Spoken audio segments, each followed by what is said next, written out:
इस एडिटोरियल में हम बात करने वाले हैं डेटा प्रोटेक्शन बिल के बारे में। टाइटल है परसिस्टिंग इश्यूज। परसिस्ट का मतलब होता है लगातार बने रहना, किसी चीज़ का लगातार बने रहना। इश्यूज़ का मतलब है कि भाई ये जो डेटा प्रोटेक्शन बिल है इससे जुड़ी हुई कुछ बातें हैं जो कि अभी भी बनी हुई हैं, यानी कि कुछ ऑब्जेक्शंस हैं, कुछ आपत्तियां हैं इस बिल के संबंध में, और वे आपत्तियां अभी भी लगातार बनी हुई हैं। Further tightening up of protections is imperative. Imperative का मतलब है कि ये बात ज़रूरी है ना, इस बात को करना आवश्यक है। इन ड्राफ्ट, ड्राफ्ट का मतलब होता है प्रारूप। किसी भी बिल को फाइनल करने से पहले उसका प्रारूप बनाया जाता है। प्रारूप का मतलब है कि भाई ये एक तरीके से हमने जो है रफ फिगर तैयार किया है ना, एक रफ आइडिया तैयार किया है data protection bill.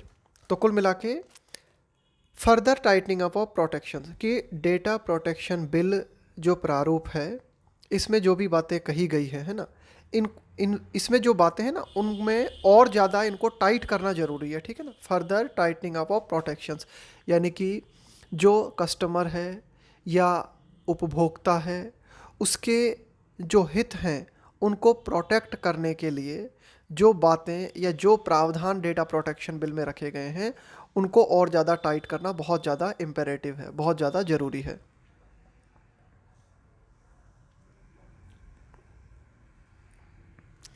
A new draft of the much awaited, much awaited का मतलब है जिसका काफ़ी समय से इंतज़ार था, data protection bill the digital, इसका पूरा नाम है डेटा प्रोटेक्शन बिल का digital personal data protection bill 2022। तो ये जो बिल है इसका जो प्रारूप है और इसका काफ़ी लंबे समय से इंतज़ार था, is now open for public comments. तो ये प्रारूप जो है अब ओपन है और इसके ऊपर पब्लिक के द्वारा कमेंट्स दिए जा सकते हैं। The government had previously withdrawn an earlier draft. सरकार ने क्या किया था? प्रीवियसली का मतलब है पहले, विड्रॉ का मतलब है वापस लेना, अर्लियर का मतलब है पूर्व में, ड्राफ्ट। तो देखो क्या हुआ था कि पहले भी सरकार डेटा प्रोटेक्शन बिल से संबंधित ड्राफ्ट लेके आई थी लेकिन फिर सरकार ने इसे वापस ले लिया था। क्यों? बाय अवरिंग दैट, देखो एवर, AVER, इस एवर का मतलब होता है कुछ कहना, मतलब आप जो है कुछ स्टेट करते हो है ना, थोड़ा सा स्ट्रॉन्ग तरीके से कुछ कहना। By averring that it would come up with something, इसका मतलब होता है कोई नया नया आइडिया लेके आना, नया प्लान लेके आना। तो सरकार ने ये कहते हुए पहले वाले प्रारूप को वापस ले लिया था। क्या कहते हुए? सरकार ने ये स्टेटमेंट दिया था, ऐसा कहा था कि भाई सरकार वापस आएगी, it would come up with, कि सरकार एक नए और बेहतर प्रारूप के साथ वापस आएगी। अ कॉम्प्रिहेंसिव, कॉम्प्रिहेंसिव का मतलब होता है विस्तृत, डिटेल्ड, जिसमें एक एक पॉइंट को बारीकी से या विस्तृत रूप से समझाया गया हो।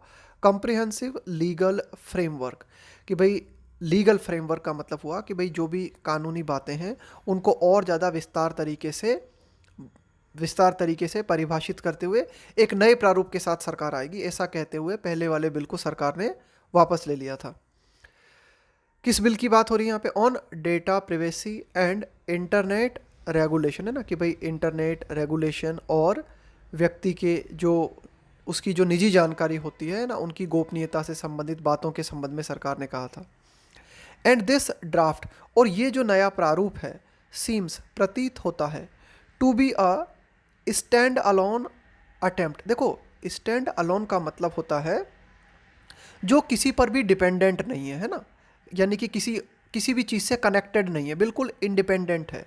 तो ये जो नया ड्राफ्ट है स्टैंड अलोन इंडिपेंडेंट प्रतीत होता है ना, ये प्रयास है, अटेम्प्ट एट बेटरिंग, है ना, बेटर का मतलब है और बेहतर करना, इट्स प्रीवियस इटरेशन, इटरेशन का मतलब होता है दोहराव, यानी इट, है ना, किसी चीज़ को इटरेट करने का मतलब होता है उसे दोहराना।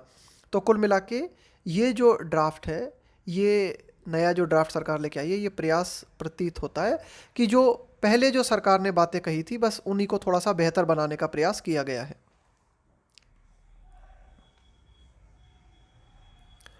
आगे देखते हैं, देयर आर ओनली 30 क्लॉजेस, कि भाई ये जो नया प्रारूप है, डेटा प्रोटेक्शन बिल है, इसमें कितने हैं, मात्र 30 उपबंध हैं, है ना, 30 क्लॉज हैं इसमें, फॉर सिंप्लिसिटी, है ना, ताकि ये ज़्यादा सरल रहे।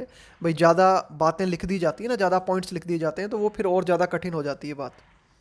बट रिजल्टिंग इन, लेकिन ये जो डेटा प्रोटेक्शन बिल है ना, रिजल्टिंग इन, इसका परिणाम हमें क्या देखने को मिला है, एस्पेक्ट का मतलब होता है पहलू, of, resulting in aspects of privacy protections remaining under clarified. देखो, अंडर क्लैरिफाई का मतलब होता है कोई बात ठीक से स्पष्ट नहीं हो पाई, उसको बोलते हैं अंडर क्लैरिफाई। रिमेनिंग का मतलब है बनी हुई है। तो इसमें मात्र 30 क्लॉजेस हैं। इसका परिणाम ये हुआ है कि निजता से संबंधित जो सुरक्षा है वो अभी भी अंडर क्लैरिफाइड बनी हुई है, यानी कि वो बिल्कुल ठीक तरह से स्पष्ट नहीं हो पाई। A case in point is, एक बात जिस पर कि हम गौर कर सकते हैं ना, कि एक अ केस इन पॉइंट इज, एक तो बात ये देखने को मिलती है हमें, is how clauses define the need for consent. Consent का मतलब होता है सहमति। फ्रॉम डेटा प्रिंसिपल, देखो ये प्रिंसिपल शब्द इस एडिटोरियल में आपको बार बार देखने को मिलेगा, और यहाँ पर ये जो प्रिंसिपल शब्द आया है, इस प्रिंसिपल शब्द का मतलब है कोई व्यक्ति जो कि किसी एग्रीमेंट में इन्वॉल्व है ना, उसके लिए कहा गया है प्रिंसिपल, कि कोई व्यक्ति जो किसी एग्रीमेंट में इन्वॉल्व है, यानी कि वो अपनी सहमति देता है कि हाँ भाई मैं इस एग्रीमेंट में शामिल हूँ, ठीक है। Define the need for consent, तो देखो एक तो बात ये उठती है, ये जो क्लॉजेस दिए गए हैं, ठीक है, how clauses define the need for consent from data principals for data fiduciaries. देखो ये फिड्यूशरी शब्द है, ये भी यहाँ बार बार आएगा इस एडिटोरियल में। फिड्यूशरी का मतलब होता है विश्वास संबंधी, विश्वास करने योग्य। जैसे मान लो आपने किसी कंपनी को अपने डेटा उपलब्ध करा दिए, अपनी जानकारी उपलब्ध करा ली, इसका मतलब है आप उस कंपनी को फिड्यूशरी मानते हो, ट्रस्ट करने लायक मानते हो, आप ये मानते हो कि ये कंपनी आपके डेटा का गलत उपयोग नहीं करेगी, ठीक है। तो उसको कहते हैं हम फिड्यूशरी, का मतलब है विश्वास संबंधी, ठीक है। तो एक तो बात ये उठती है कि ये जो क्लॉजेस हैं इस नए बिल में, इसमें जो प्रिंसिपल है, यानी कि जो व्यक्ति एग्रीमेंट में शामिल है, उसकी सहमति को किस तरह से परिभाषित किया गया है। भाई कोई व्यक्ति है, वो अपनी सहमति देगा किसी फिड्यूशरी कंपनी को कि भाई ठीक है आप मेरा डेटा यूज़ करना चाहते हो तो कर सकते हो ना। तो किस तरह से परिभाषित किया गया है, to process their personal data, कि किसी भी व्यक्ति का जो निजी डेटा है उसका किस तरह से प्रोसेस किया जाएगा ना, यानी कि उस डेटा को किस तरह से यूज किया जाएगा, कि कोई कंपनी किसी व्यक्ति के निजी डेटा को किस तरह से यूज कर सकती है। तो उसके लिए जो प्रिंसिपल है, यानी कि जो व्यक्ति है, वो अपनी सहमति किस तरह से देगा, इसे डिफाइन नहीं किया गया है ना। नाउ अब a notice is to be provided for the consent of the data principal, ठीक है। Now a notice is to be provided, अब एक नोटिस जो है वो प्रोवाइड कराया जाना है for the consent of the data principal, यानी कि जो व्यक्ति है ना, ये ध्यान रखना प्रिंसिपल शब्द बार बार आएगा, इसका मतलब है कि कोई व्यक्ति जो कि किसी एग्रीमेंट में शामिल है, ठीक है। अब कोई व्यक्ति है, उसकी आप सहमति लेना चाहते हो, उसके डेटा आप यूज करना चाहते हो, तो आपको क्या करना पड़ेगा, उस व्यक्ति को नोटिस देना पड़ेगा, है ना, कि भाई उससे पूछना पड़ेगा। And the withdrawal of consent should allow, अब यहाँ पे एडिटोरियल कहता है कि विड्रॉल, विड्रॉल का मतलब है वापस लेना, ऑफ कंसेंट का मतलब है सहमति, should allow for fiduciaries to remove any such data stored और is to be shared with others. अब यहाँ पे ये कहा गया है शुड अलाउ, यानी कि ऐसा होना चाहिए क्या, कि यदि मान लो कोई व्यक्ति है, वो अपनी सहमति को विड्रॉ करता है, वापस ले लेता है, तो जो भी फिड्यूशरीज कंपनी है, यानी कि जिन कंपनी के साथ में डेटा शेयर किया गया है उन कंपनीज को क्या करना चाहिए, वो जो डेटा है वो रिमूव कर देना चाहिए, कि भाई जो स्टोर कर रखा है ना वो डेटा रिमूव कर देना चाहिए, और is to be shared with other, या फिर अगर वो कंपनी है उसने उस डेटा को किसी के साथ शेयर कर दिया है तो वहाँ से भी वो डेटा हटा दिया जाना चाहिए। The new draft unlike the 2018 version, अब ये जो नया प्रारूप है, अनलाइक का मतलब है के समान नहीं है ना, द 2018 वर्जन जो कि 2018 के संस्करण के समान नहीं है। डज नॉट रेफर टू, अब ये जो नया ड्राफ्ट है इसमें इस बात का संदर्भ नहीं दिया गया है, किस बात का, कि डेटा प्रोटेक्शन प्रिंसिपल्स, अब यहाँ पे ये जो प्रिंसिपल है ना इसका मतलब है सिद्धांत, कि कुछ डेटा प्रोटेक्शन से संबंधित जो महत्वपूर्ण सिद्धांत हैं उनकी चर्चा इस नए ड्राफ्ट में नहीं है। सच एज, जैसे कि कलेक्शन लिमिटेशन, कि भाई मान लो कोई कंपनी आपकी जानकारियां ले रही है, आपके डेटा ले रही है, तो वो उसकी लिमिट क्या है ना, कलेक्शन लिमिटेशन को जो है परिभाषित नहीं किया गया है। ऑब्लिगेशंस का मतलब है बाध्यताएं, ऑन द डेटा फिड्यूशरीज, यानी कि जिस यानी कि जो कंपनी आपका डेटा ले रही है, जिस कंपनी पर आप जो है भरोसा कर रहे हो, विश्वास कर रहे हो, फिड्यूशरी कंपनी का मतलब हो गया कि भाई इस कंपनी पे आप भरोसा कर रहे हो, इसे अपने डेटा दे रहे हो, ये उम्मीद आप करते हो कि ये कंपनी जो है विश्वासप्रद है, विश्वास करने लायक है और आपके डेटा का ठीक तरह से इस्तेमाल करेगी। तो ऑब्लिगेशन, तो ये जो प्रारूप है इसमें ये बाध्यताएं भी हमें देखने को नहीं मिलती। कौन सी बाध्यताएं, on the data fiduciaries to collect, कि भाई जो भी कंपनी आपका डेटा ले रही है वो सिर्फ उन डेटास को कलेक्ट करे, ओनली सच पर्सनल डेटा, सिर्फ उस निजी डेटा को जो है वो कंपनी कलेक्ट करे, दैट इज़ रिक्वायर्ड, जिसकी की ज़रूरत है, for the purpose of processing, यानी कि जिस डेटा को प्रोसेस करने की ज़रूरत है, यानी कि सिर्फ वही डेटा लिया जाए जिसकी वास्तव में ज़रूरत है। It also does not include obligations, इस प्रारूप में इन बातों को भी इंक्लूड नहीं किया गया है, किन बातों को, on data fiduciaries to inform principals, यानी कि ये जो प्रारूप है इसमें जो भी डेटा लेने वाली कंपनीज हैं उनके लिए इस बात को ऑब्लिगेटरी नहीं बनाया गया है कि वे जो है व्यक्ति को सूचित करें, टू इन्फॉर्म प्रिंसिपल, प्रिंसिपल यहाँ पे फिर उस व्यक्ति के लिए आया है ना, प्रिंसिपल यहाँ पे फिर उस व्यक्ति के लिए आया जो एग्रीमेंट में इन्वॉल्व है, ठीक है ना। अबाउट डेटा शेयरिंग रिसिपेंट, है ना, डेटा शेयरिंग रिसिपेंट का मतलब है प्राप्त करने वाला, है ना, कि भाई आपका डेटा किसके साथ जो है शेयर किया गया, इसकी सूचना जो डेटा फिड्यूशरीज कंपनीज हैं वो प्रिंसिपल को देंगी, इस बात का ऑब्लिगेशन भी हमें देखने को नहीं मिलता। ड्यूरेशन ऑफ स्टोरेज, यानी कि आपका डेटा जिस फिड्यूशरी कंपनी ने लिया अब ये आगे किसे उपलब्ध कराती है और आपका डेटा कितने समय तक स्टोर रहेगा, है ना, तो ये बातें भी इसमें नहीं है, ETC। 10 इस प्रकार से द कॉम्प्रिहेंसिव प्रोटेक्शन, कॉम्प्रिहेंसिव का मतलब है डिटेल्ड, विस्तृत, protection to data principals in the form of का मतलब होता है के रूप में, the information provided on their personal data and processing by data fiduciaries is now missing. तो कुल मिला के अगर हम बात करें विस्तृत प्रोटेक्शन की, है ना, कंप्लीट अगर हम बात करें कि क्या पूरी तरीके से डेटा को प्रोटेक्ट किया गया है या नहीं किया गया है, तो ये बात जो है ना, एडिटोरियल कहता है कि ये बात जो है मिसिंग है, ये बात खोती हुई नज़र आती है, यानी कि ये बात हमें दिखाई नहीं देती, ठीक है ना। यानी कि इस रूप में डेटा प्रिंसिपल हो गया यहाँ पे वो व्यक्ति जिसका डेटा जो है लिया जा रहा है, ठीक है ना, कोई व्यक्ति जो एग्रीमेंट में इन्वॉल्व है, इन the form of the information provided on their personal data, यानी कि भाई आपका जो निजी डेटा लिया गया है, आपकी जो निजी जानकारी ली गई है और उसको किस तरह से जो है प्रोसेस किया गया है, उसे कहाँ कहाँ दिया गया है, कितने समय तक वो जानकारी स्टोर की जाएगी, तो ये बातें मिसिंग है।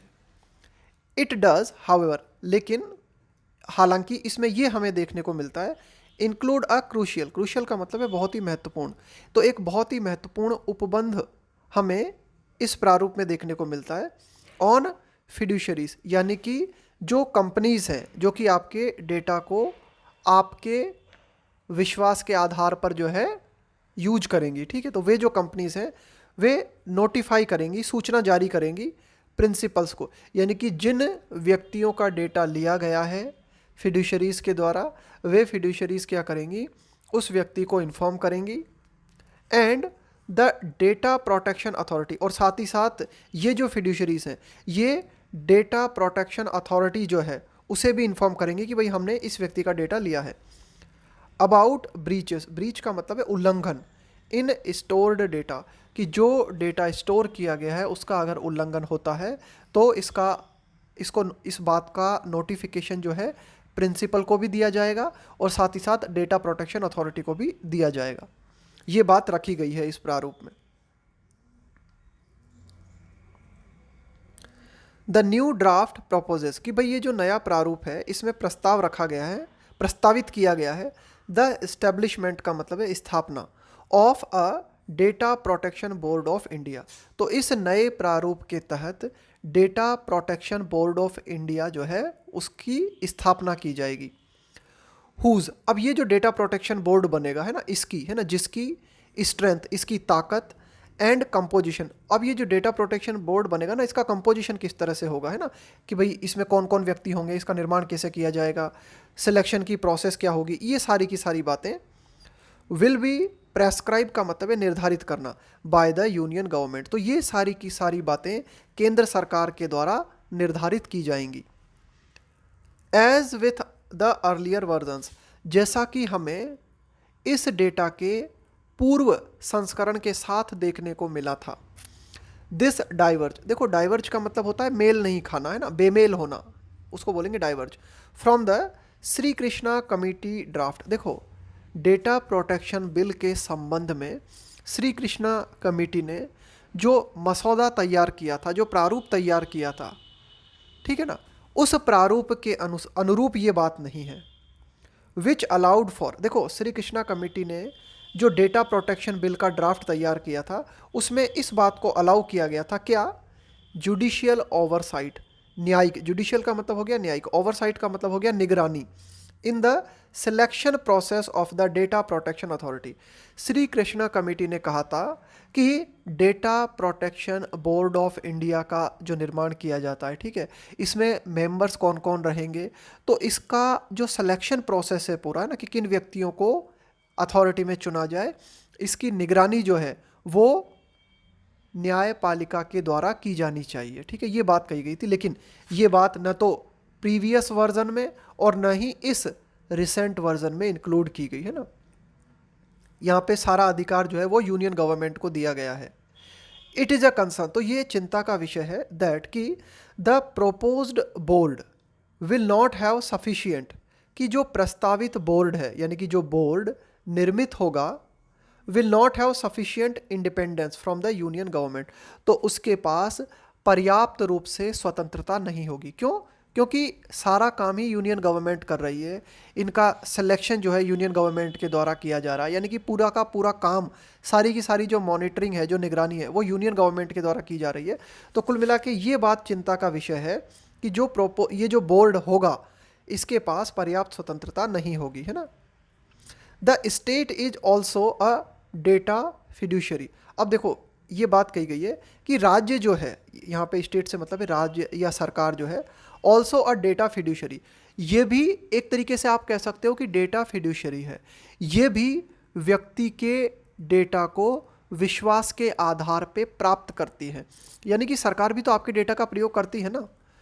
विच कलेक्ट्स, है ना, डेटा है ना, सरकार क्या करती है, विच कलेक्ट्स, वास्ट का मतलब है बहुत ज़्यादा, अमाउंट्स ऑफ इंडिविजुअल डेटा, कि स्टेट, सरकार या शासन के द्वारा भी बहुत बड़ी मात्रा में निजी जो जानकारी है वो कलेक्ट की जाती है। द 2018 बिल अलाउड फॉर, अब ये जो 2018 का बिल जो तैयार किया गया था, यानी कि ये जो वर्तमान बिल है इसका जो पूर्व संस्करण था उसमें इस बात को अलाउ किया गया था फॉर एग्जेम्पशन, एग्जेम्पशन का मतलब होता है छूट देना किसी चीज़ में, टू बी ग्रांट का मतलब है प्रदान करना, टू स्टेट इंस्टीट्यूशंस, कि राज्य सरकार से जुड़ी हुई है ना, यानी कि सरकार से जुड़ी हुई जो भी संस्थाएं हैं उन संस्थाओं को व्यक्ति का इंडिविजुअल डेटा कलेक्ट करने की छूट दी गई थी, है ना, यानी कि वे जिस व्यक्ति का डेटा ले रही है उसको बिना बताए उसका डेटा कलेक्ट कर सकती है ना, ये छूट जो है इनको दी गई थी।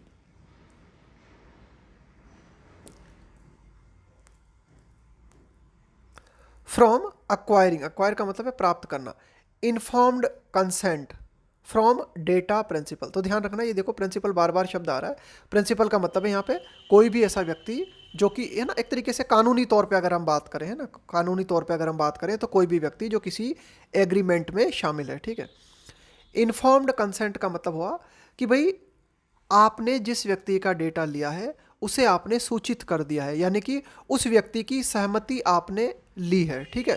तो कुल मिला के व्यक्ति से उसके डेटा को लेते वक्त सहमति लेने वाली जो बात है उसमें छूट दी गई थी सरकारी संस्थाओं को। और to process their data in the case of matters related only to the security of the state, है ना। तो कुल मिला के अगर सरकार समझती है ना, सिक्योरिटी ऑफ द स्टेट है ना, कि भाई राज्य सुरक्षा से संबंधित कोई बातें हैं तो उस संबंध में जो है सरकार डेटा को लेके और अपने हिसाब से उसको प्रोसेस कर सकती है, और उसके लिए जो है व्यक्ति की सहमति लेना जरूरी नहीं है ना। तो 2018 वाले बिल में भी ये बातें थी और अभी भी ये बातें हैं। एंड ऑल्सो कॉल्ड फॉर का मतलब है पब्लिकली इस बात के लिए कहना, इस बात की डिमांड करना। A law to provide for parliamentary oversight and judicial approval of non consensual access. देखो एक्सेस का मतलब क्या होता है, पहुंच, आपकी पहुंच कहाँ तक है, ठीक है ना, आप किस चीज़ को प्राप्त कर पा रहे हो। नॉन कंसेंसुअल का मतलब हो गया कि व्यक्ति की सहमति के बगैर। तो सरकार ने तो ये तक कहा था कि एक कानून जो है बनाया जाए और उस कानून के माध्यम से क्या किया जाए, वो कानून जो है इस बात को प्रोवाइड करे। प्रोवाइड फॉर का मतलब है कि वो कानून जो है इस बात को उपलब्ध कराए। पार्लियामेंट्री ओवरसाइट है ना, तो सरकार तो ये चाह रही थी कि भाई पार्लियामेंट्री ओवरसाइट की भाई संसदीय निगरानी हो सके, और सरकार चाहती थी कि इस बात को जुडिशियल अप्रूवल मिले, न्यायपालिका की तरफ से इस बात को सहमति मिले कि हाँ सरकार जो है बिना सहमति के भी डेटा को एक्सेस कर सकती है, ठीक है ना।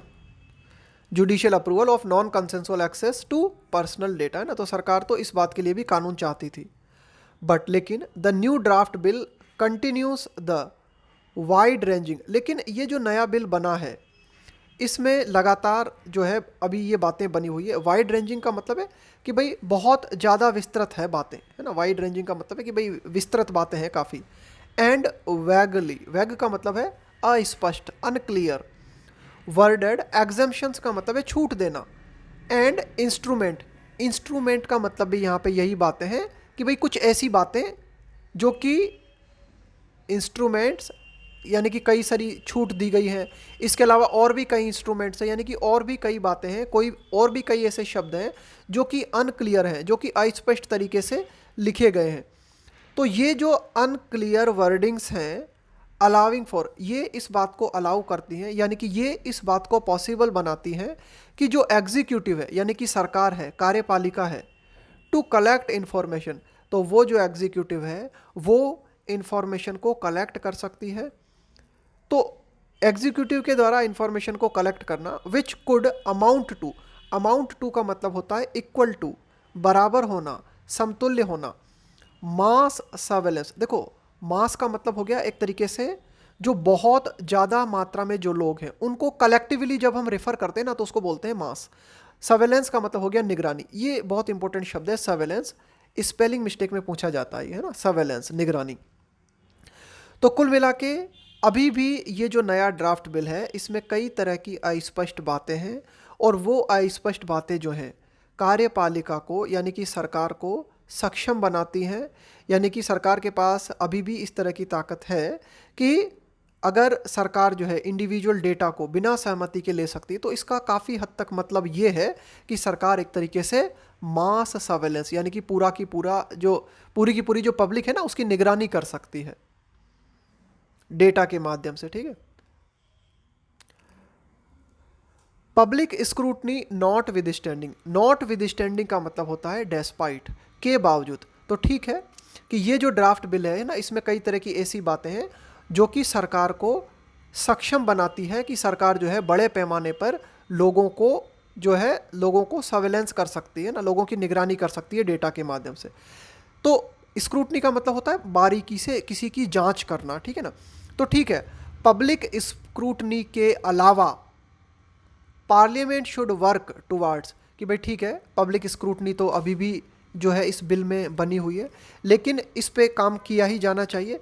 लेकिन जो संसद है उसे काम करना चाहिए किस ओर, tightening the provisions in the data protection bill, यानी कि डेटा प्रोटेक्शन बिल में जो भी प्रावधान है उन प्रावधानों को और ज़्यादा कठोर, उन प्रावधानों को और ज़्यादा कड़ा बनाने पर काम जो है पार्लियामेंट को करना चाहिए।